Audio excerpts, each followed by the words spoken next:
இப்போ நீங்கள் ஃபோட்டோவில் பார்க்குற பர்சன் ரொம்ப ஃபேமஸானவர்.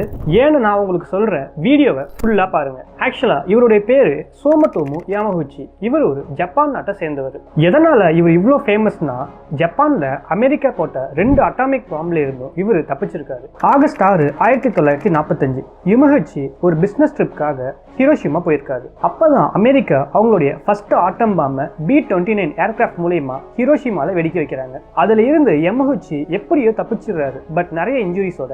தென் நெக்ஸ்ட் டே கொஞ்சம் தூரம் தள்ளி இருக்கிற ட்ரெயின் ஸ்டேஷன்ல இருந்து அவருடைய ஊரான நாகசாகிக்கு ட்ரெயின்ல போறாரு. ஆஃப்டர் 2 days அமெரிக்கா அவங்களுடைய செகண்ட் ஆட்டம் பாம்பை நாகசாகிலையும் போடுறாங்க. பட் இதுல இருந்தோ யமகுச்சி எப்படியோ தப்பிச்சிடுறாரு. ஆனா இந்த தடவை ஹெவி இன்ஜுரிஸோட. ஆஃப்டர் த இயர்ஸ் யமகுச்சி கொஞ்சம் கொஞ்சமா ரெக்கவர் ஆகி அவருடைய நார்மல் லைஃப்க்கு வராரு. இதை 2009 ஜாப்பனீஸ் கவர்மெண்ட் அபிஷியலா ரெகக்னைஸ் பண்றாங்க. இதை பத்தி நீங்க என்ன நினைக்கிறீங்க? யமகுச்சி தப்பிச்சது லக்கா இல்ல வேற ஏதாச்சும்?